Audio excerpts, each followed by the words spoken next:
Hello, everyone. I'm Dijon, And I'm Aiara. and welcome to the Mustardcast, the podcast about the art of storytelling and how it's used across different mediums. Make sure that you like, comment, and subscribe if you want to see our channel grow, and to click notification bells so that you're notified when we post. As usual, we'll start with media we're consuming. Aiara, you can start. So this weekend I watched the second Reanimator movie, The Bride of Reanimator, which I really enjoyed. It was very silly, um, and I watched Howl's Moving Castle for the first time, which I know is probably like a cardinal sin to some people, but I watched Howl's Moving Castle for the first time. Really enjoyed it. Couldn't take it as seriously as probably I should have because Howl is Christian Bale, and I associate Christian Bale with American Psycho, but still enjoyed it very, very much. And of course, Thomas Saturdays. However, it is on hiatus again. Crying, crying, weeping, sobbing. Yeah. So I haven't seen the vast majority of Studio Ghibli films. I've only seen Ponyo and Howl's Moving Castle. Um, I have some of the big ones on my list, like Spirit Away, uh, Right. My Neighbor Totoro, and the next one that I'm gonna watch is what is that movie called? The one with the giant wolf. I can't remember what it's called right now for some reason. Princess Mononoke. Yeah, that's the next one on my list, Princess Mononoke, because that looks the most interesting to me. Valid, Um, valid. yeah, I've seen Ponyo and Ponyo, Totoro. I saw part of Mary and the Witch's Flower, but didn't really pay attention to it. And then House Moving Castle. That's it. yeah. I think after um, I forgot the name of it. You just said it, but after that, I'm gonna watch Nausicaa in the Valley of the Wind. But what was that? What was that last thing you mentioned after Howl's Moving Castle? um, Mary and the Witch's Flower. No, That like might have been after before. you were finished talking about Howl's, you mentioned something else. Oh, Nier Automata, because it was Saturday while I was gone, Oh, and Saturdays, but it's on hiatus again, which sucks, because this most recent episode was absolutely, it was really good, yeah, okay. and it built up to one of my favorite arcs in the game, and I'm like, no, I want to see it now, you know. Yeah. So is that all you got? Yep. Yeah. So for me, I've finished up season 2 of Insecure on HBO. It's a good show. I like Insecure. It's a really fun show. Um, Now I'm on the final season, and it's nice watching a 30-minute show. The first and last episodes are 40 minutes, and I'm at the beginning of the third season, but for the most Mhm. part, they're around 30 minutes, and that's dope. Speaking of 30-minute episode shows, I've recently finished up the first season of Friends, which is like 24, 25 episodes, something like that. Friends is so good. Mhm. Why is Friends so good? I really like Friends. I hadn't seen Friends since I was a kid and was watching it on like TV, but as I'm watching it, I realized I'd seen more Friends than I thought I did because I kept recognizing episodes and going, "I've seen this episode before." Like the last like 3 episodes of the first season, I remember explicitly. I remember in detail, and a couple episodes, in between. I was like, I remember these episodes. Now there's 10 seasons of Friends, so I know there's a vast majority of Friends that I probably have no recollection of because I either never seen it or just don't remember it. And I'm excited Right. to go through the rest of it. But it's a 10 season show, and I don't, as popular as it is, I don't find myself in spaces where people are talking about Friends too much. So I'm not Mhm. sure how the quality of the seasons vary between them. So hopefully it just stays great the entire time. From Yeah. because I don't ever really hear anything bad about Friends except for some people say it's over rated, which I disagree with. Friends is an amazing show. How do you feel about Friends? I feel like I used to like Friends like a lot. I just feel like it aged a little poorly. But it's a fun like mindless watch to me. Like I'll watch Friends if I have like I just want to turn my brain off. Also, Yeah, every time I think of Friends, I think of the AI. They had a on Twitch. Someone set up like an AI Jerry Seinfeld comedy stand-up show.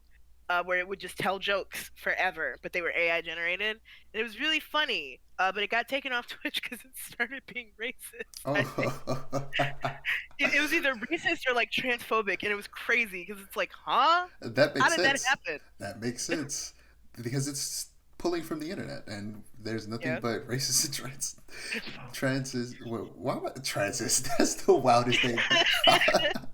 Transphobic jokes, so yeah, Yeah. that I'm not surprised at all.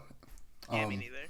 what is it I forget his name, but the dude who plays like the tall, skinny guy, like made a racist joke at one day, like a comedy seller in L.A. and got canceled because of that. And he's been Kramer. He's just been Yeah.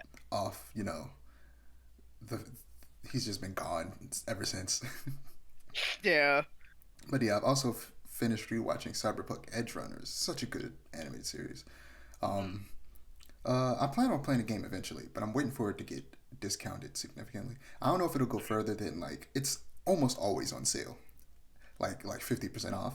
But I'm waiting for the price to go even lower before I buy it. But also, holding off on buying anything because I have a bunch. There's a bunch of games coming out this year that I want to play, but there's also a bunch of games in my backlog on my Xbox that I've been wanting to play that I plan on playing eventually. But the problem is, I keep finding myself in the mood to replay games. Like recently, I ran through the entirety of Devil May Cry 5. Um, Mm. and now I'm starting to attempt, who knows if I'll actually do it, to play through the entirety of Metal Gear Solid 5, which is a lot. Uh, Yeah, that sounds like a lot. and we can talk about Metal Gear Solid 5 another day because there's a reason I never finished it before, despite how much Mm. I love Metal Gear. But I'm giving it an honest try now to see if I Mm. like it more this time around. But Got you. yeah, that's all I got. Okay. So moving on to animation, you've been watching Trigun? Nope.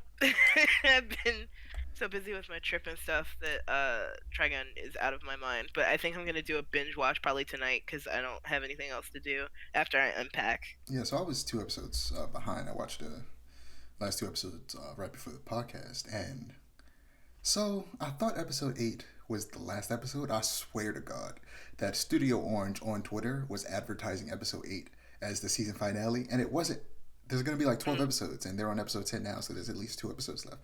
I was so confused. I fully thought that it was over, and then I saw someone talking about it on Twitter, and I was like, what are they talking about? And then I checked, and I was like, what? There's another episode? It was. Mhm. I was so surprised, but um, it show's good, man, and it looks so good. Like I'm constantly impressed by how good the CG animation is. People like we can talk about it all day. We've talked about it 1,000 times on this podcast about Right. how it gets a bad rep and that it's it's grown a lot as a an art style and Hmm. it looks real good and I like to see it used more and more anime where it actually serves a purpose. Not every anime needs to become 3D, but Oh yeah. a lot of them can, do well with it.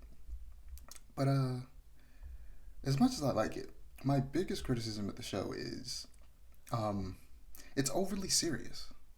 Mm. The original series had a good mixture of like goofy and serious moments, and especially in like the first half of the like the manga, which the first season anime mostly covers. It's more goofy than serious, and then the second half gets a little bit more serious, but there's still goofy moments. Excuse Right. me, goofy moments. Throughout. Uh, but because of how serious this show takes itself almost all the time, Vash is he tends to just be very obviously sad all the time, and like Mm. will sadly smile and try to seem upbeat and chipper. And in my personal opinion, I prefer um, when he's being super goofy and weird because he's trying to distract himself from how sad he really is and trying to like Yeah. hide it from everybody else. I prefer that take on it than him just trying to smile but very clearly struggling to.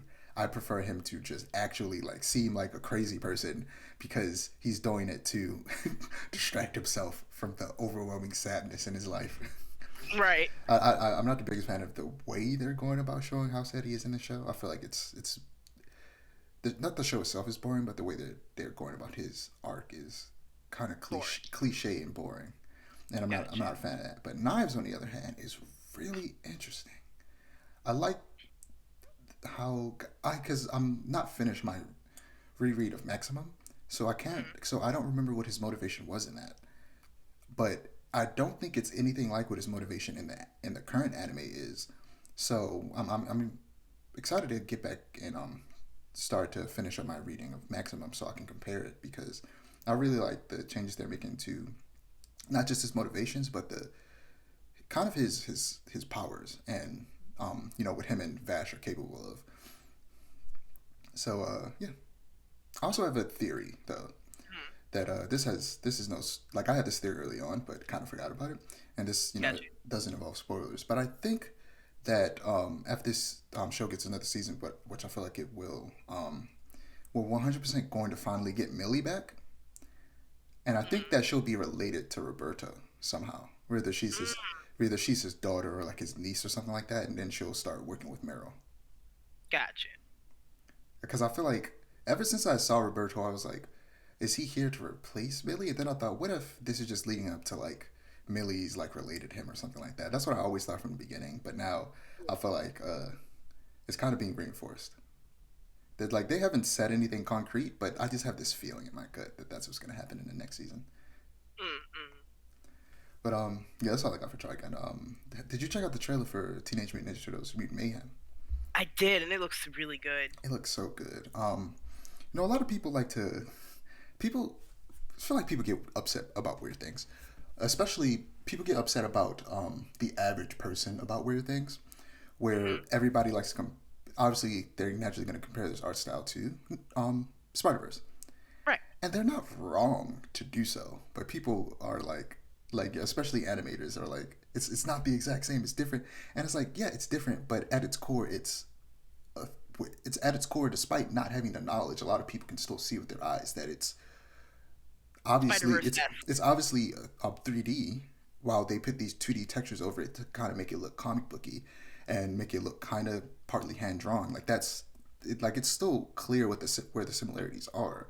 So to pretend like that it's completely different, I feel like it's just unnecessary. Like not everybody either not everybody needs to know the like intricate details of how animation works or wants to, and I think that's fine. Yeah. Let the average person make their broad assumptions. And the reality is, they're honestly not wrong in saying that it's similar to Spider Verse, because at its bare bones, it really is. Right. But moving on, apparently some of the concept artists from Spider Verse actually worked on this. I'm not sure if that one's true, but it is true that the director from the Mitchells versus the Machines, which was another Sony animated project with a similar art style to Spider Verse, is directing this. His name Mm. is Jeff Rowe. He also worked as a writer on Gravity Falls. So and the animation is handled by Studio Micros from Paris's Montreal location. So excuse me, their studio is called Micros Animations Paris, and it's in Montreal. So uh, yeah, the the people voicing the turtles are actual teenagers, which is going to take some getting used to because they sound very different from what I'm used to from the turtles over the last course of the various animated series and movies Right. they've had. But it is fun to see them actually feel like kids. Yeah. I'm not as like I feel like a lot of people are super happy about that. To me, I don't care. Especially since I'm 22, I'm like I don't mind the turtles potentially being around my age. Like that's fine with me. But I understand why people want they call it Teenage Mutant Ninja Turtles, not young adult teenage. I mean young adult Mutant Ninja Turtles. So I understand why people want them to actually sound like and feel like and act like teenagers. And Right. it's taking place in a modern day, so you see them like doing stuff that regular teenagers do, like recording themselves, which in hindsight is definitely not a good idea for them. Yeah. You're supposed to be ninjas and you're supposed to keep yourself hidden because you're giant mutant turtles. So maybe don't do that. But yeah, it looks real good. There's gonna be it's called Mutant Mayhem, and I read the cast list. I think last episode, and there's like a lot of big names playing various different mutants. So we're gonna get a lot of a lot of the different Ninja Turtles villains in this, and it seems like it makes sense that Baxter Stockman is probably going to be like the main villain because he's a scientist and he tends to be the person to create these mutants, Right. and he's being voiced by Giancarlo Esposito. So that'll be fun. Well, before we move on, I wanted to mention how April is black again. This is the third time she's black because she was also black in the original comics, which I've learned. Uh, yeah, she was black in those. She actually was, I think, originally white, and then at some point they decided to make her black, and she was black for a while in the comics. And she kind of just goes back and forth. And she's black in the 2019 cartoon, Right. and the movie, the animated movie from that cartoon, and she's gonna be black in this movie. But not only she's black, but she's a little chubby, and a select few of idiots on the internet are mad about that.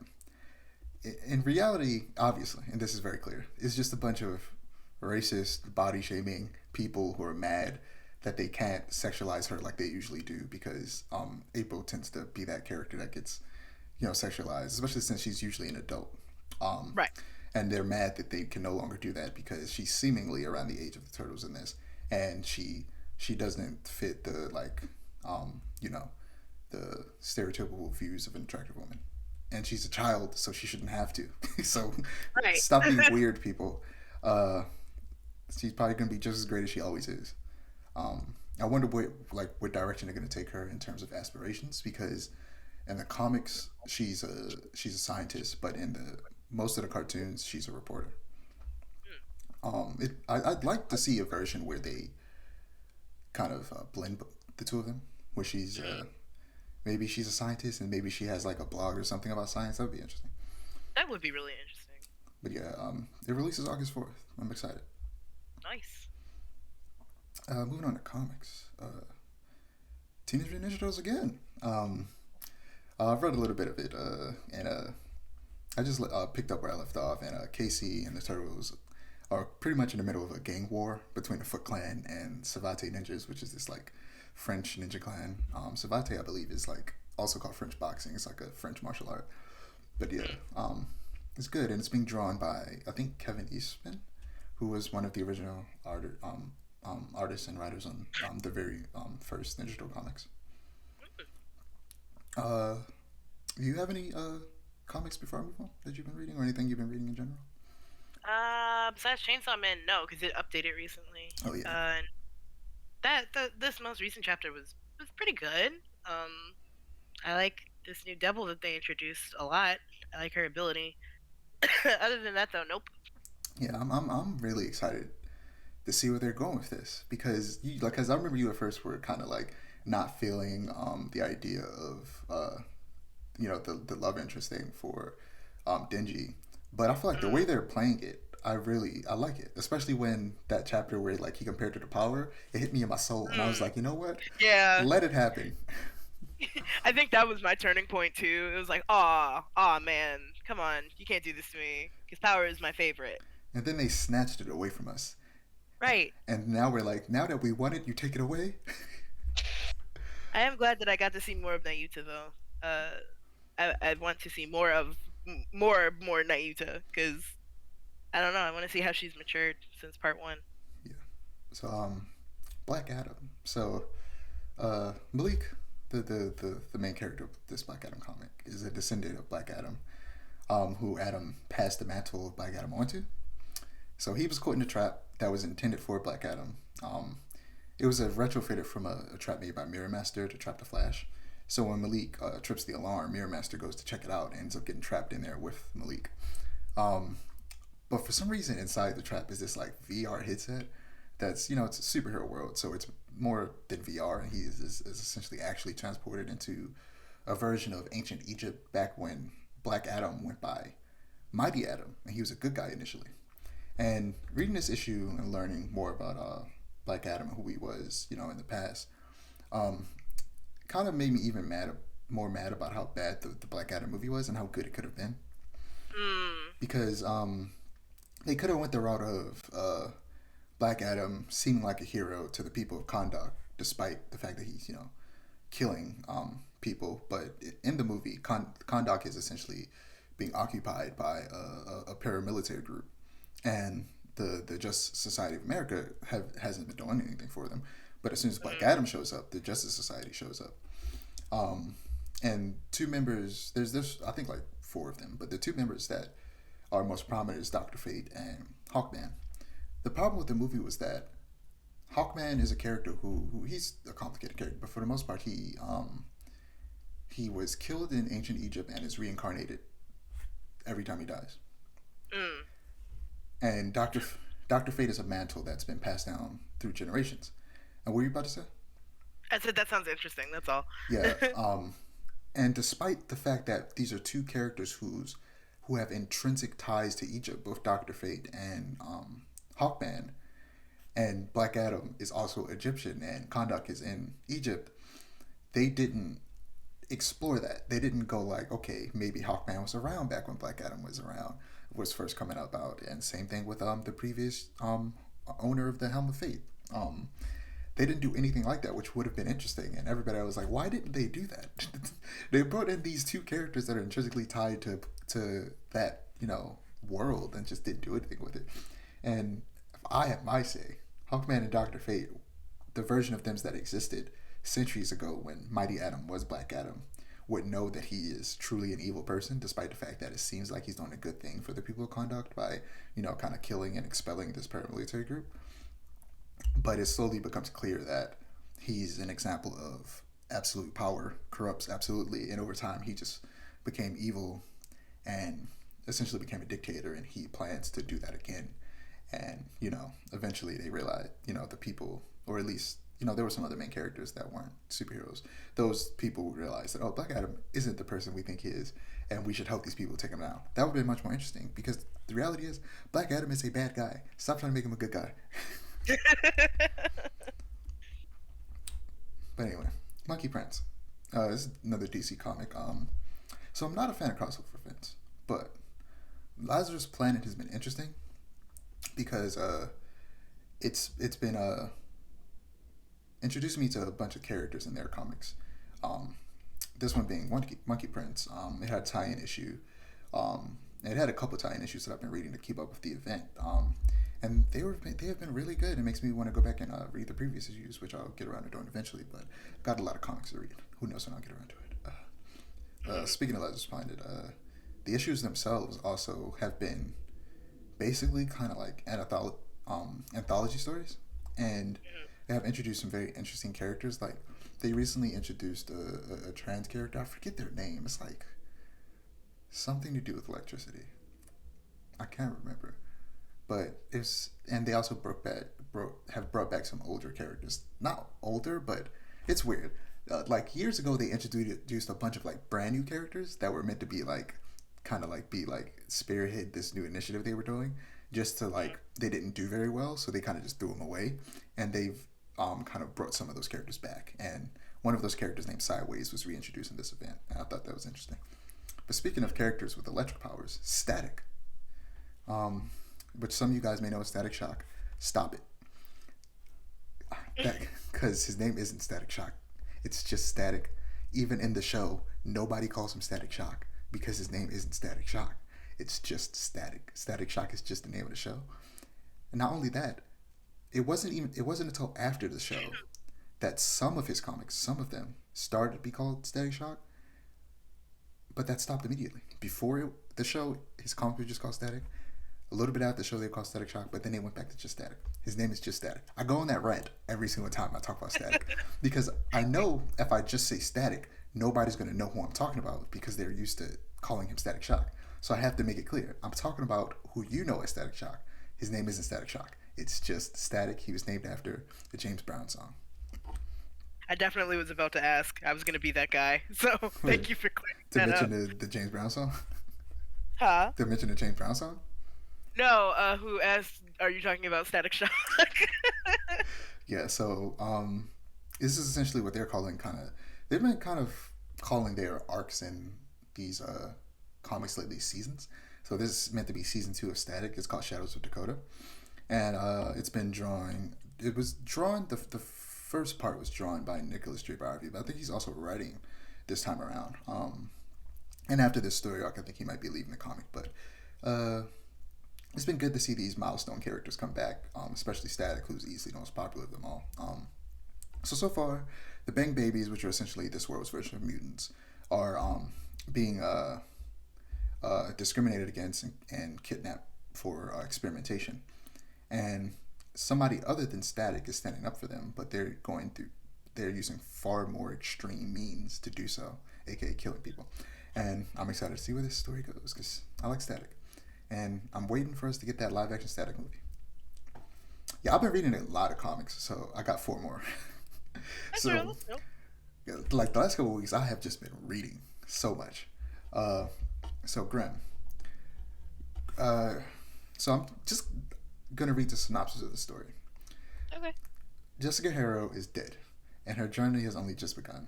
discover the world of the afterlife where Jessica has been recruited as a Reaper, tasked with ferrying countless souls to their destination. But unlike the rest of the Reapers, Jess has no memory of what killed her and put her into this position. In order to unravel the mystery of her own demise, she'll have to solve an even bigger one. Where's the actual Grim Reaper? This is written by Stephanie Phillips and drawn by Flaviano, whose artwork is incredible. It's a really good comic. And I'm mad because I have a character that who used to be named Grim. I don't know what I'm going to name him now. I haven't decided about that. But who essentially becomes something similar to this, where he's like working for death as like a Grim Reaper, and it's different enough, and it's mostly inspired by Bleach. But I was reading this and so mad, like, God damn it, great minds think alike. Next, the Flash. So, Impulse and Kid Flash sneak into the Fraction's main ship to steal a vehicle so that they can learn how the Fraction's tech works. Yeah, really enjoying this Flash run. It's like I said before, it's made this version of the Flash, Wally West, one of my favorite superheroes of all time. And I'm currently reading Mark Waid's Flash run, which was the comic where Wally West first became the Flash back in the early to mid '80s.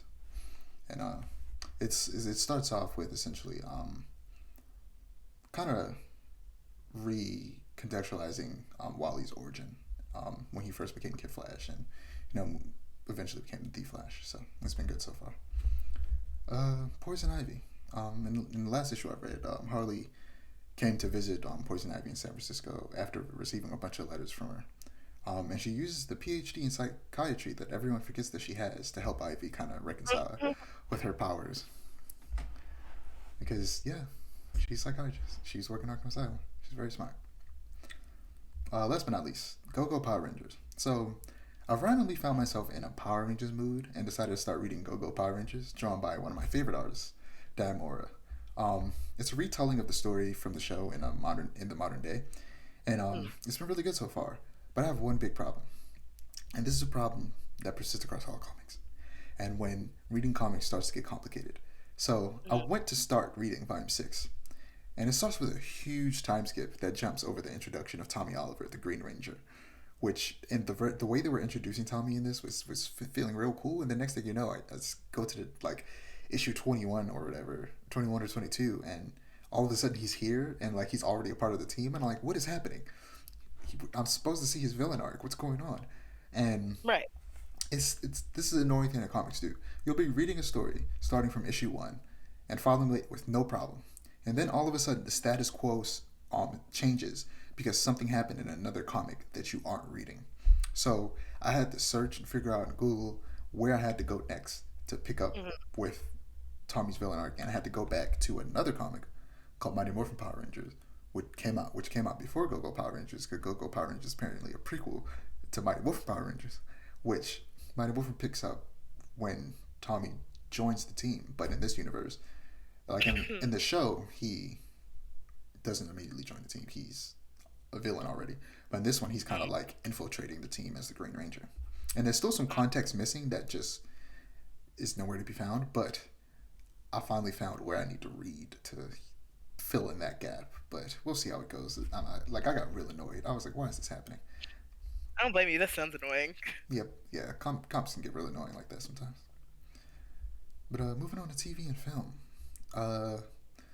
Lance Reddick has passed away at the age of 60. Most famously known for his role as Cedric Daniels on The Wire. He was also a prolific voice actor, voicing Zavala, the Titan Vanguard in Destiny, and Silence in Horizon Forbidden West. Both Horizon games. Silence was easily one of the few interesting characters in the first game. I'm not a big fan of Horizon franchise, but I think every single character, including Aloy, boring. I don't care about them. But Silence was one of the few characters I was like, he's interesting, and it was mostly because Lance Reddick is a really good actor. I was really excited for the Resident Evil Netflix show, especially when I saw that Lance Reddick was in it, but it turned out to not be great, so I didn't check it out. But I low-key want to watch it just because people say that, at the very least, Lance Reddick is a really good Wesker in that. Or I might just go to YouTube and find some clips of him as Wesker in that. He also did this hilarious sketch for Funny or Die on YouTube titled Toys R Me, and I would definitely suggest checking it out. It's hilarious. And That. finally, he's played Charon in every John Wick film, including the fourth one, which hits theaters this Thursday, and then that's the day that this is being uploaded, and that I'll be seeing that night because I got my ticket a few weeks ago. So yeah, sad to hear. Yeah. Some upcoming things he'll be in is I'm not sure if he I think he already filmed his stuff for Percy Jackson, where he'll be playing Zeus, Hmm. and he was also voicing Hellboy in a upcoming video game titled Hellboy: Web of Weird, um, which I saw and was really excited for, and that might be his last role with that Web of Weird game. So Mm. yeah, from what I can see online, he died of natural causes. Mm. So, yeah, man, rest in peace, Lance Reddick. Indeed. So randomly on Twitter, I saw this trailer. This like 33-second trailer about a Disney Plus series called American Born Chinese, starring the parents from Everything Everywhere All at Once. Hmm. And I just saw those two actors who both won Oscars, which we'll get to in a second. And immediately was like, and it's kind of like based around Chinese mythology. And like Hmm. like I saw at one point like the Monkey King or something like that, and I was like, this looks interesting. I might check this out when it comes out if it gets some good reviews. So yeah, keep your eyes out for that. But Yeah, I watched the trailer. It looks fantastic. yeah, but the Oscars. So Everything Everywhere All at Once is the most awarded film of all time. Uh, Not just from the Oscars, from various different awards. But let me just list off the awards that they won at the Oscars. So Michelle Yeoh became the first Asian Best Actress Oscar winner. Uh, Ki Hu Kwan won Best Supporting Actor. Jamie Lee Curtis won Best Supporting Actress. Everything Everywhere All at Once won Best Film Editing. Who Paul Rogers was the film editor. It won Best Original Screenplay. It was written by Daniel Kwan and Daniel Schneider, and it won Best Director from Daniel Kwan and Daniel Schneider. Schneider? I'm not sure how to pronounce his name. Look up his name. You'll Not you, but anybody watching if you want to know how to like pronounce it. But yeah, they won a lot of awards. Okay, let's just talk about this for a second. Look, Jamie Lee Curtis, amazing actress. Okay, I love her in Halloween. Okay, look, I like Jamie Lee Curtis. All right, she didn't do anything in this movie to deserve this award. I'm sorry, Yeah, she didn't yeah. do anything in this movie to deserve this award. And the two people up against her who one of them should have won the award was the antagonist of the film Everything Every All at Once. Stephanie Sue, I believe is her name. Let me double check Hmm. that. Yep. I'm right. Okay. Yeah, And she's in the American Born Chinese too. So. yeah, and Angela Bassett for her role in Black Panther: Wakanda Forever as Queen Ramonda, and both of them killed it in their respective roles. Jamie Lee Curtis was good, don't get me wrong, but again, she didn't do much worth getting Best Supporting Actress versus the antagonist and like driving force of that film. Who, She's barely who, in it who at that. yeah, like Stephanie Sue played two characters, and a character that did a lot of weird stuff and had to kind of like essentially become a different person very frequently. Like it's I don't understand how she didn't win. Right. Yeah, you know, it is racism. Let's not pretend otherwise. Oh yeah, absolutely. Especially since Michelle Yeoh is the second woman of color to receive an Academy Award, with Halle Berry being the first, and Halle Berry hugged her after she got the award. Um, Ridiculousness. Absolutely. There's absolutely no way there hasn't been any other films in the past 95 years where a person of color hasn't done something uh, Academy Award worthy, especially a woman. Right. Ridiculous. Also, Ruth Carter is the first black woman to receive two Oscars, both for costume design on Black Panther. Again, wild that it took this long, but also shout out to Ruth Carter. Her costume design in those films are great. Like every time I watch those movies, I'm like, man, I kind of want to just dress like that in my regular day life. Like, Right. where can I buy these clothes? Is there like a Wakanda store somewhere? But yeah, no. Shout out to Everything Everywhere All at Once. It's a really good movie. We need more Very movies good. like that. It's what Multiverse of Madness should have been. It's still in theaters, the movie theater that I usually go to. So we're planning on going to see it again. Yeah, that sounds dope. Yeah, I've seen it twice. Once in theaters, once just in my living room. Uh, Mm. so yeah, I don't know. I might have some friends who haven't seen it. I might get some friends to go see it with me. So we're watching Mandalorian. Episode 3 was very interesting. It started with a dope dogfight, but then it went to Coruscant and focused on two characters we haven't seen in a long time. And for a vast majority of the episode was that, and then at the very end, it went back to the main character Dijon and his companions. But in the vast majority, it was essentially showing us how, how in real life, like various governments took in Nazi scientists to help them with their projects after Mm-hmm. World War II, and how the Empire essentially is like meant to be like Nazi Germany, right? And Yep. they essentially are doing the same thing where they're like recruiting and like I guess for lack of a better term, like reprogramming people to like join the New Republic and work for them. And yeah, things got weird Mm. and kind of sinister. And it's showing how the New Republic isn't all that it's cracked up to be, and is seemingly planting to seeds for how the First Order eventually takes over in the sequel movies. Hmm. So, The Last of Us has ended. I won't spoil anything. I'm gonna record my own separate little spoiler review that I'm gonna add it into this later. But yeah, Okay. it was real good. I do have some criticism of the last episode that may seem like a nitpick to a lot of people, but it really hampered my enjoyment of that last episode. It doesn't ruin my enjoyment of the show overall, or even the impact of the moment that they were doing, but it hit harder in the game because it made more sense within the story of the game, but not as much in the show. But again, I'll talk about that in my own little spoiler free thing. Spoiler full thing. Um, so moving on to the spoiler section of the Last of Us discussion. The Last of Us season 1 so far has been easily the best live action video game adaptation we've ever seen. We've had some good animated video game adaptations like Castlevania, but in terms of live action, they've been not so good.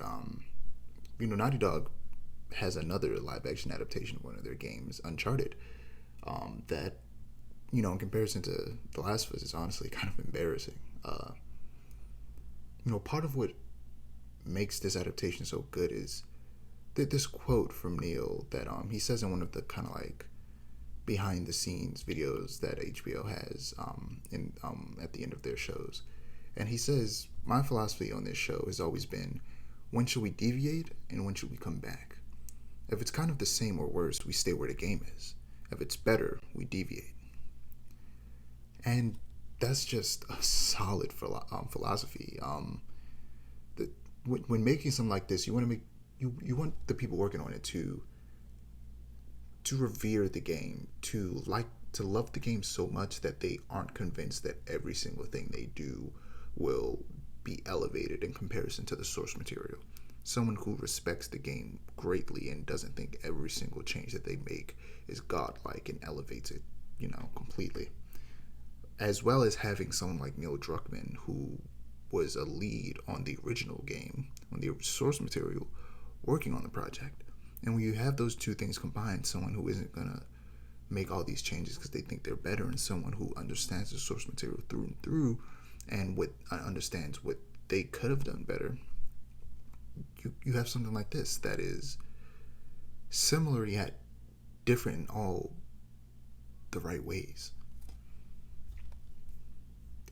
Despite that, I have one complaint about the final episode.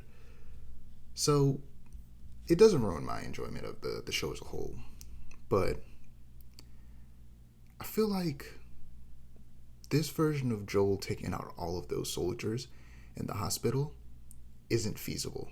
I feel like they spent a lot of time showing us that this version of Joel wasn't a one man army, that this show is much more grounded. It's not a video game, it's not an action game. So you aren't required to perform as much action, therefore, this Joel is much more realistic. He's much weaker, he's an old man. They show this over and over again. Just for, in the last episode, for him to do something that seems impossible in the world that they set up, in the, you know, the physicality of the Joel that they set up. I think it would have been much like he walked down the middle of hallways shooting a gun and he didn't get a scratch. He wasn't even winded by the end. I think that if they showed him sneaking around, taking people out, maybe getting caught every now and again, maybe getting grazed by a bullet, maybe getting punched in the face, or like something, showing that that he gets a little bit, at least a little bit hurt, that he's winded, that he's tired, that he went about it in a smart way that like makes sense, that's feasible for a person, this version of Joel to have gotten through all those people in the hospital and gotten out with Ellie makes sense, to make it make sense, rather than doing it exactly like the game did, which it works for the game's world, but in my opinion it doesn't work for the world of the show. But that's really the only kind of nitpick I have about the show. Overall, fantastic, and I'm really excited to see part 2 adapted. But yeah, it's getting a season 2. That was announced a while ago, but they've people working on the show have said that season 2 will require at least 2 seasons. And yeah, I figured as much. It's a pretty long game. It's like 25 hours. I haven't even finished my second playthrough of it because it's so long. I started to play it a little bit again when I was watching the show, but I haven't gotten around to finishing it. Yeah, and it follows 2 separate characters going on like essentially what they both were doing on the same day at different times. Or excuse me, not different times, same time, different locations. So yeah, it'll be interesting to see how they do it. They split like first season is one character, second season is another character, or if they go back and forth between the characters within the same season. I'm excited to see how they do it. But Last of Us Part 2, controversial game, but very divisive. But it personally, I like it significantly more than the first game. Like legitimately, to me, it's just everything about it in terms of the characters and the story is just so much more. It's even more black and that's why it's so divisive, because so much of it is black and white, and there's so many characters doing things that you don't want them to do, and that you don't necessarily agree with, or characters that you don't like doing things that you do agree with, and you're just conflicted, and that caused so much strife on the internet because people don't know how to just have a respectful conversation when they disagree with someone. They have to get upset and insult people or threaten them, and like it's okay that you can have these conversations. You can disagree with people. Just be polite, please. Like, right. Because what this does, and I've said this before, and I'll always keep saying it until something changes, it results in people just being tired of it and them saying that we should just stop doing these things that we can't stop doing, like debating. As long as we're in a world where we have free will equals a world where we'll have different opinions, and different opinions will cause debates, will cause arguments. And instead of telling people to stop doing something that they can't not do, which is have different opinions, we should be telling people how to do it in a way that is constructive rather than destructive, in a way right. that is respectful and isn't insulting, that isn't threatening. But anyway, I'm excited for this next season of the show. Scream 6. Again, I won't spoil it. You haven't seen it, right? Mm-mm. Okay, I won't spoil it. It was so good. I've talked about it over the course of the last week, especially since I've been binging the Scream movies. I've just been talking about Scream. Scream's great. Right. Let me give my spoiler-free review. I'll have another separate spoiler-filled section with a friend of mine who I went to go see it with, and maybe one other person who might see it before then. So we'll see.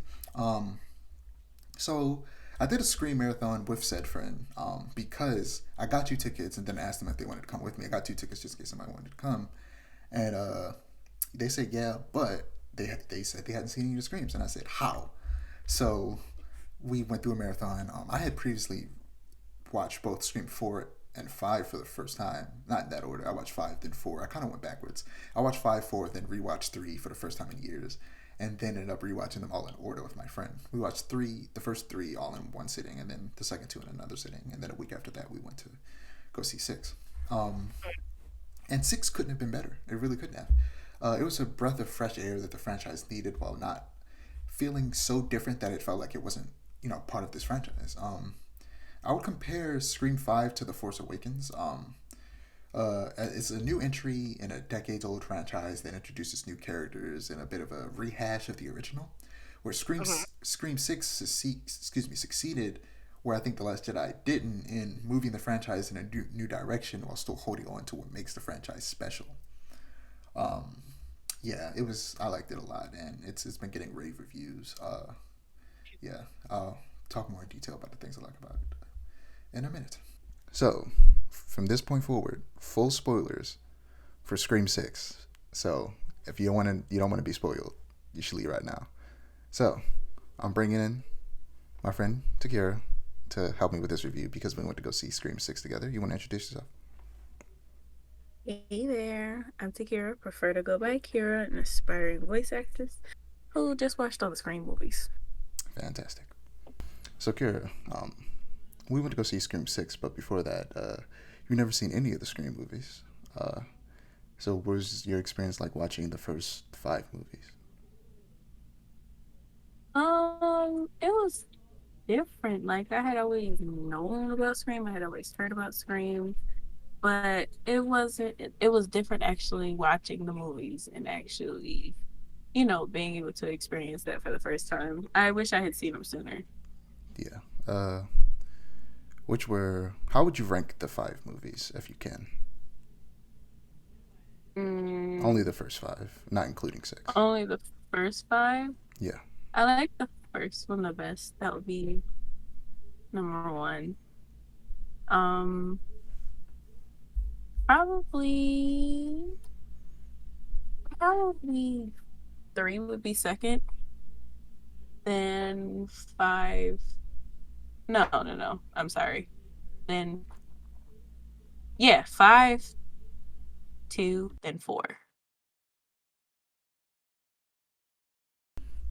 Yeah, I think mine's is similar. I would go one, three, then probably, yeah, five, four, then two. Yeah, I didn't really like. Well, I don't want to say I didn't like it, but four was not my favorite one. I liked four a lot more the second time around than I did the first time. Two, Yeah, I probably have to give it a second watch. two was all right. Two is definitely my least favorite, but including six, six would definitely usurp number three as my second favorite. Yeah. Yeah, six was great. So yeah, so that opening sequence was great. It was a great subversion of our expectations. We're so used to having that the title card pop up right after that final knife slash on the first victim. Right. But when it happens and the title card doesn't happen, I was just waiting for it, and it just keeps going. And then we see the killer take their mask off, and we see who it is.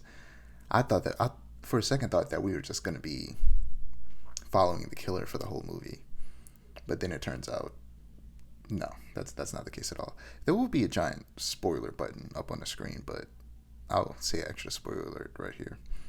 Uh, Yeah.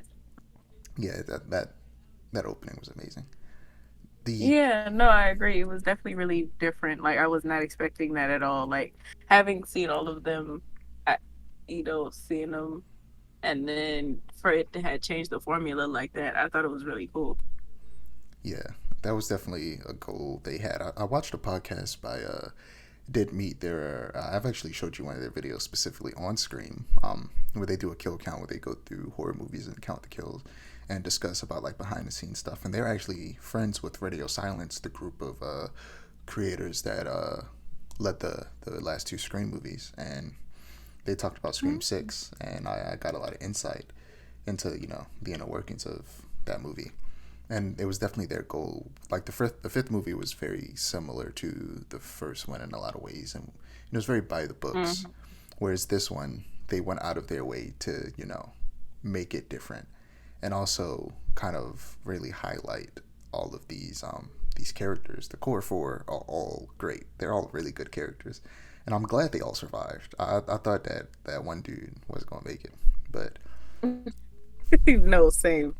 And I think it's different. It definitely reels in that new kind of I want to say like generation, which is kind of what it is, of people who will start watching the movies now. Like I even fall into that because I've never seen them until recently. So it it gives a new fresh take on the newer kind of thing that they're trying to do with Scream, and helps it so that it still is fresh while also keeping that same Scream formula that they've had for years. Yeah, and what was I gonna say? It was dope. Them bringing back Hayden Panettiere, but they did. There actually was an Easter egg in the fifth movie of her still being alive. There was a scene when they're watching a YouTube video on a laptop, and actually the people in that YouTube video is a cameo from Did Meet, the YouTube channel I just mentioned. And Oh. and like one of the suggested videos on the side was like a video talking about how her character Kirby survived. So it was actually known that Oh wow. that character survived before the movie came out. I wouldn't have never noticed that Yeah, without it being pointed out. yeah, and she was in the trailers, but you didn't really pay attention to any trailers, especially after I told you we was gonna go see it. Yeah, no. But yeah, a lot of the public hate that Sam Carpenter, that character, gets in the movie is actually meant to reflect the hate that the actress got, because a lot of people, Oh. people are weird, especially online, where they feel like they have a level of protection from consequences. They just like to be Mm-hmm. real mean, and it's okay for people not to like that movie. I personally like it a lot, but it's okay for people not to like it, and it's okay for you to talk about why you didn't like it.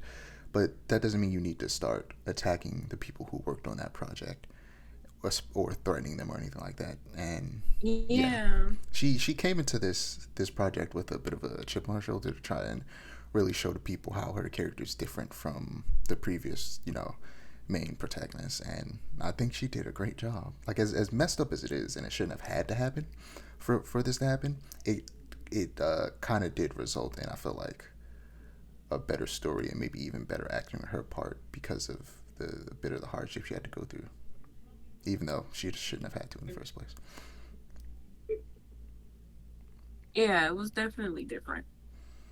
Yeah, The her introduction was definitely a change of pace. yeah, just her that whole kind of, I guess, storyline of people blaming her for those killings was very very interesting. But even in Scream Five, Yeah. they sowed the seeds of her being a bit of a violent person, and I feel like that's a way that Sam is different from Sydney. Is that Sydney wants to know parts of anything that's happening, and early on Sam doesn't Mm-hmm. either. Like she's constantly very concerned about her sister Jenna Ortega's character, but by the end of it, she's kind of having fun murdering the other killers, and Yeah, and it's like very interesting. I'm very interested to see where they're gonna go with that. I was just about to bring that up. I wonder what they're going to do with that part of her character, because they make it something that they want, I guess, the viewer to know. And so I do wonder what they're going to do with that and part of her character. Yeah, I'm definitely. I have a feeling her character's gonna end up in jail at some point. I just feel like that's gonna happen. It would be interesting to have a Scream movie that takes place in a prison. In prison? Yes. I, I don't know. That sounds like an interesting concept. I can't think of it right this second, but I'm sure there's some kind of way they can implement something like that. But yeah, I'm trying to think if there's anything else I got. Anything else you got while I'm thinking? Uh, no, just interested to see where they take the series from here. Really. Yeah, so yeah, before we wrap up, let's talk about the killers actually. This is the first time there was more than two killers. There were three. And it took you a while to figure out, but like almost immediately after I saw that there were three killers and that the father was the killer, I was like, oh, the other killer is the daughter that we thought died, Quinn.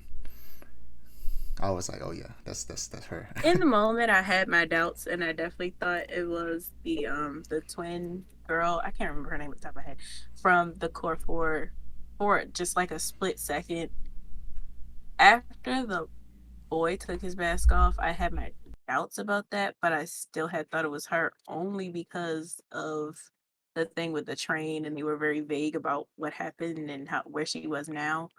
But and then also he was there. And so I was like, well, they're saying they're supposed to be together. He's there, so she gotta be there. And so of course it didn't register in my brain. And I think that, that was kind of like the point, like to leave that suspense so that you then find out that she was the one. I didn't think about it. But then realizing that she ended up being, it was like, oh wow. And I think that was kind of the point, like, there are people like you who can figure it out immediately. Oh, that's, the one that you thought died is there. And then there's people like me who was like, I think it's somebody else. And then it turns out to be somebody. I think that's just the point of the twist. Yeah, it makes for good fun. Yeah. That kind of, when they tried to like shift the blame onto Kirby, they had me for a while until I felt like he was being way too suspicious. I was like, I don't know. But yeah, that Up until he shot Kirby, I would have never suspected him whatsoever. Yeah, it was definitely. I suspected Kirby the whole movie only because of her coming back. Then literally up until he shot her, I was like, oh, it's not Kirby. Wow. Yeah, a lot of what they've been doing in these last two films as well is establishing a new core, you know, cast, and they killed off Dewey, and who knows if Gail will show up again? She might, and Sydney wasn't in this movie. The reason she wasn't in this movie was actually about some shady stuff behind the scenes that I don't really know anything about. I've only heard some very loose things, something about maybe her not being paid enough, so she didn't want to come back. But yeah, it seems like maybe if anything, Gail might be the only character to return at some point, and they'll be moving forward. To be fair, with the core I four. think them fizzling them out. Sorry, I think them fizzling them out is not in this instance not a bad thing because they have now created that opening for these newer characters to be the main characters, and so bringing back those older characters, I didn't even expect them to bring back any of them. Because bringing back, well, except for Kirby because she was kind of a twist, but bringing back those characters is it at this point it just feels like it's kind of stretching it out because their time has gone and passed. They're now creating this pathway for these new characters. So it's no point for the older character to be there. Sydney's absence didn't make or break the movie. 6 was still a good movie. So yeah, definitely. I wasn't trying to say that they need to come back. I actually don't want them to because Sydney deserves to have her happy ever after she went through this 5 times. Yeah, let that lady be happy. But I don't know about Gail. She might still show up. We'll see. I think Gail will show up. I think if she does show up, this will be Gail's last run. Just because she's getting older. She then almost died twice.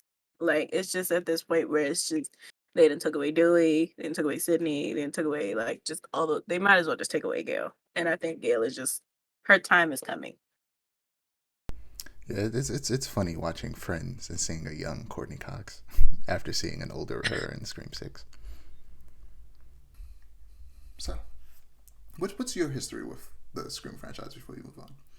I haven't seen any of the actual movies, but I have seen like the Scream parodies are Scary a movie. diamond. Yeah, scary movie, basically. So it's funny because for a long time, because I hadn't seen the first 3 Screams in at least a decade in reality, for a long time I kept confusing things that happen in Scary Movie with Scream. Mm-hmm. Like I kept confusing certain storylines without spoiling storylines that happen between like the parody version of Dewey, which they call Doofy, and the movie. I was actually recently watching somebody react to it on YouTube, and that movie is horribly offensive in a lot of ways. But it's still hilarious. Like, what's done is done. Now we just gotta accept it and watch it and enjoy it for what it is. But definitely wouldn't be making a movie like that today. Yeah. It's fun though. It's definitely fun. I love how offensive it is because it's offensive without like it's offensive to everybody. It's not like targeting Yeah, any. but the problem is one of the offensive things is just stops being funny after the first time. When like that one Yeah, character who's gay and they keep trying to show that he's gay, but it's like everything he says is them making a gay joke, and I'm like, okay, it was funny the right. first time, but when you do it every single time he opens his mouth, it's not funny anymore. Yeah, it's like we get it.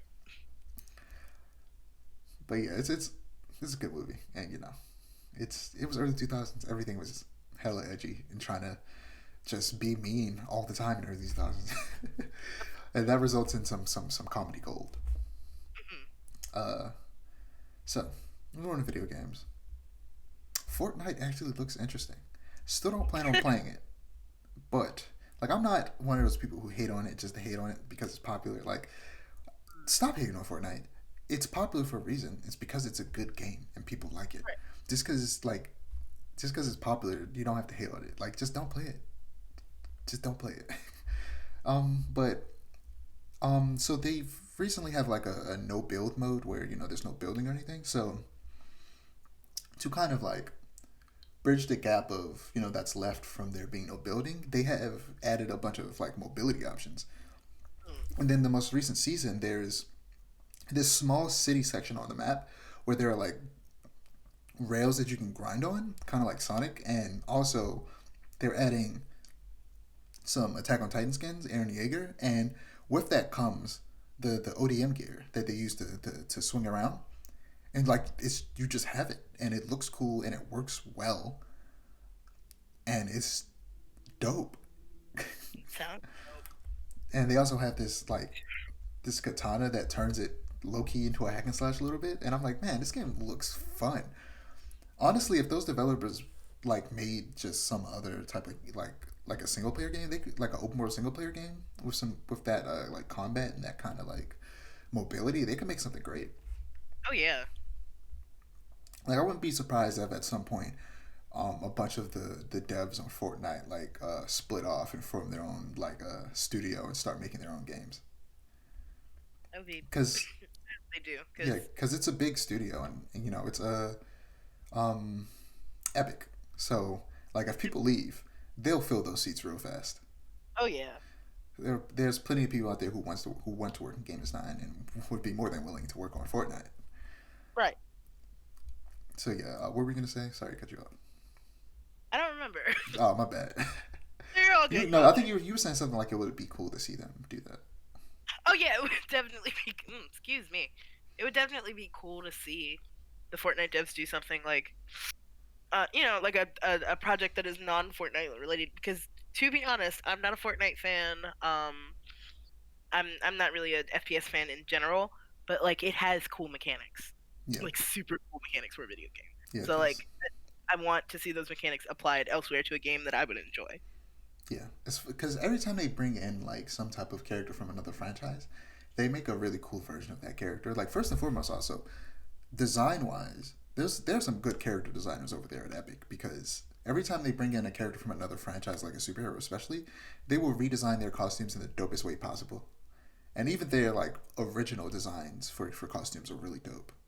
Yeah. Like there's just a lot of really cool things that team can do that I would be excited to see what they would do for a single player game versus a multiplayer game. Right. But speaking of single player games, Forspoken. Uh, sorry, but we gonna have to shit on Forspoken a little bit more. It didn't sell very well. And this part's a little sad, but the team that like the studio that made it got shut down. But wait a minute, they didn't just like all get fired. They were folded into the rest of Square Enix. Got So you. they don't worry, the people they still have jobs. They didn't like all get fired or anything. Okay, They're good. just the studio was essentially dissolved and just became a part of Square Enix. Um, but they did hint at the combat from Forspoken potentially being used in some other games that they're making in the future, and that was the best part of Forspoken was the combat system. It was a little overly complicated, so they would have to simplify it a little bit or make it easier to use. But for the most part, especially visually, it would look like the combat was cool.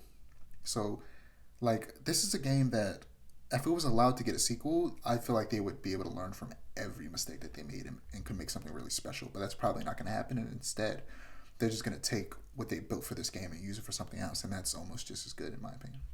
Because sometimes a game will just, get thrown in the trash and we'll never see anything about even what it was going to be in any other project. Sometimes that happens, not all the time, but occasionally that happens. And I would prefer that when something cool like this happens and it fails, that the cool parts about it are kind of cannibalized and used in other things. Yeah, because it's like it'd be a waste otherwise. Exactly. So Hyperlight Breaker, they released a trailer. So they released. I went to the No Clip YouTube channel. They do gaming documentaries, and they did one for Hades. Have you watched them? I haven't, but I did watch the trailer for Hyperlight Breaker. Okay, you should watch the No Clip Hades documentary. They did a documentary series where they posted every few months back when Hades was in early access. So before it was in early access, they had an episode that was about them, making the initial build of the game before, they went to early access, and when it was announced in E3 that year. And then afterwards, every couple months, they would have updates about, the process of developing the game. And it's just really dope to see the process of how this indie studio built their biggest game. That is, because it was their biggest game, is now getting a sequel. So, yeah. They're doing the exact same thing for Hyperlight Breaker, and there's 2 episodes out so far, and in the second episode they were really focused on kind of how they kind of got to the point of what we saw in the trailer, which was and what they call infinite open world, kind of like hack and slash, third person shooter hack and slash type thing, and it looks like there will be co-op as well, and it's going into early access fall 2023 this year. So originally it was going to be like, it was always still going to be a roguelike, and it still is a roguelike. And it was going to, like, every time you die, it shifts between different biomes, like small biome levels. And it was going to be a little bit more linear type of situation. But they decided to go on with a fully procedurally generated open world where every time you die, the entire open world shifts, which is insane. And I would definitely suggest checking out the those last 2 episodes of that doc, because it's definitely fun to learn about these things. Also, check out the original Hyperlight Drifter. I've been playing through it lately. It's still on my backlog because it's a hard game. It's a really hard game, but I've been playing it and enjoying it a lot so far. So play Hyperlight Drifter, because Hyperlight Breaker looks really, really fun and good. I'm excited. Yeah, it's wild to see them kind of shift genres like this. I was a little iffy about it at first, but then watching the trailer further, it's like, no, yeah, this is gonna be good. Yeah, when I saw it, I was like, I'm excited for this because this is something I prefer over what the original is. But so I don't know if you've heard, but Xbox has been trying to acquire Activision Blizzard. Shouldn't happen. That's like ridiculous. They already they got Bethesda. Right. Bethesda's huge. They got Doom, Dishonored, Fallout, Skyrim. Like, that's insanity. And now you're trying to tell me that not potentially, it feels like this is about to go through. That the governments of the world are about to just let Xbox acquire Activision Blizzard, one of the hugest publishing companies on the planet Earth. And it's ridiculous. It is ridiculous. It's like, do you not have enough? It feels kind of gluttonous almost. Yeah, and people want to always make it. Some people make it a console wars thing, like they actually are upset about it because they're PlayStation fans. But there's some Xbox fans who are like, "Oh, you're just upset, and you're probably just a PlayStation fan." It's like, no, I just don't like monopolies. I would be mad if PlayStation was doing this. Right. It doesn't matter who's doing it. It just shouldn't happen. So I watched this channel called dang, why am I forgetting the name of the channel? That sucks. I can't remember the name of the channel, but it's a channel that's like gaming news. Inside Games. That's what the channel's called. Hmm. And they do a bunch of game journalism, and they've done a lot about this merger between Activision and Blizzard, and essentially it feels like from the information that they have and what a lot of people who are very knowledgeable about these things feels like that a lot of what's going on publicly is kind of just a show to people trying to make it seem like they're fighting real hard to not let it happen, but behind scenes they've already worked out a deal and it's going to happen eventually, and Oh that and that boy. and that sucks. One of the concessions that are being put up by the EU regulators is an agreement to continue bringing Call of Duty to other platforms for 10 more years. Nintendo has signed off on it, but PlayStation's really pushing back hard. The problem is that both the regulators as well as PlayStation aren't giving like proper arguments as to why this shouldn't happen, and because their arguments are so stupid, it makes it look like they're just upset about it and they don't have any valid reasons, and because of that, it's probably gonna go through because they just don't know how to argue their Oh, position, and the reality is the people who are arguing from PlayStation are kind of just upset that it's happening and not really fighting, in a way that would be smart and would probably actually get the regulators to be on their side. And if, right.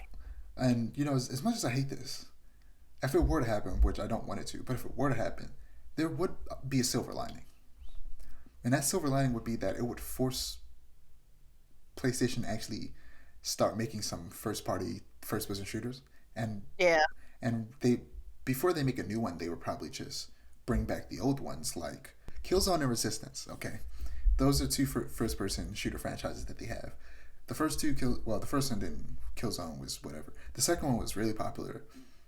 The third one was relatively popular. The fourth one, Killzone Shadowfall, which was like one of the first PlayStation exclusive games released on the PS4, didn't do well. It didn't review well, but it sold well. But that studio is actually the studio Guerrilla Games that's working on Horizon. And Mm. the thing is, we could be put in a position where either I don't know if PlayStation will either they could go two ways. They could either stick with what they're good at, which is single player games. They make the best single player games in the market. Nobody does better than that. Um, so they could just stick to that and have that be the thing that brings people to their console because Xbox just doesn't do it as well as them. They're better with like multiplayer and sources and shooters, especially if they get Activision, which has Call of Duty and Overwatch because of Blizzard. Um, they could do that, or it might force them to have to bring back their old first person shooter games like Killzone and Resistance, which I've never played Killzone, but I absolutely adore Resistance. Mm. Resistance 1 and 2 are so good, and I used to play the like split screen multiplayer with my brothers all the time. The Resistance games are amazing. I haven't played the third one ever in its entirety, and I think I might have to play the third one sometime soon. I think it's one of those games that was like stuck on the PlayStation 3, so I would have to like stream it, which sucks. But Uh, um, yeah, as much as it sucks if it were to happen, there could be some positives. But at the end of the day, it just shouldn't happen. yeah.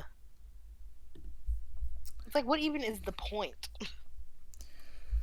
But yeah, uh, last but not least, Resident Evil 4 Chainsaw demo. So there was a demo. So the game comes out this Friday. By the time this comes out, it'll be the day before it releases, and it'll hit 12 midnight, and I'll immediately start playing it. But a demo came out, and it's real fun. My only experience with Resident Evil 4 was with the VR version of the game that came out sometime last year or maybe the year before that. But I didn't play it all the way through. I just played parts of it, and mostly because I think it was announced at that time that Resident Evil 4 was getting a remake, so I wanted to make that my like first playthrough. In series, yeah, that makes sense. Or the yeah, you know what I was trying to say. Yeah. Uh, yes, and I haven't seen any like full playthroughs either. I've seen bits and pieces, so it'll all be new to me. But yeah, it was fun. Uh, is there was like a secret weapon that you could unlock by before you go through a gate. You had to like drop everything in your inventory, including your weapons, and then you Mm. have to sneak past all the enemies and then go down into this well and get this semi automatic weapon that this like submachine gun, and it was so good. And now when I play the game, I'm gonna make sure when I get that weapon, I upgrade it all the way as soon as possible because in the demo it was so good. But this game is amazing. It's I'm really excited to get the full experience and talk about that in the next episode. So I didn't at that moment pre-order it, despite how fun that was, because I wanted to wait for reviews. And reviews came out on Friday, and they were all glowing, 9s and 10s. So I immediately pre-ordered it, because that's what I do. I wait for the reviews, because when it's a game where I know in my soul I want to pre-order it, I wait for the reviews to confirm. Like if I'm super mixed on a game, I wait till after it comes out and wait a while to like really hear the consensus from everybody playing it, not just the reviewers. But this is a Yeah. game to where I was already convinced it was going to be great because I trust the developer to make good games. But I Cyberpunk 2077 burned me, and I don't feel comfortable pre-ordering games without hearing reviews anymore. Because Cyberpunk just had me on the hype train, man. It really did. And then the reviews came out, and then I finally played it. And this was before the PS5 came out, so I was playing on my PS4, and it crashed, and it was buggy, and I was just like, "This sucks. Give me my refund." And they gave a lot of people refunds, including me. So, like I said, I'm going to play Cyberpunk eventually when it is significantly discounted. As you should. But that's all I got. Anything from you? I like that. Oh, nothing from me. Yeah. Yeah, nothing from me. So, my ads below me. You can find Aiara's at below them, the Muscats at below that. Don't forget to like, comment, and subscribe to our channel if you want to see more storytelling content, and to click the notification bell so that you're notified when we post. Peace.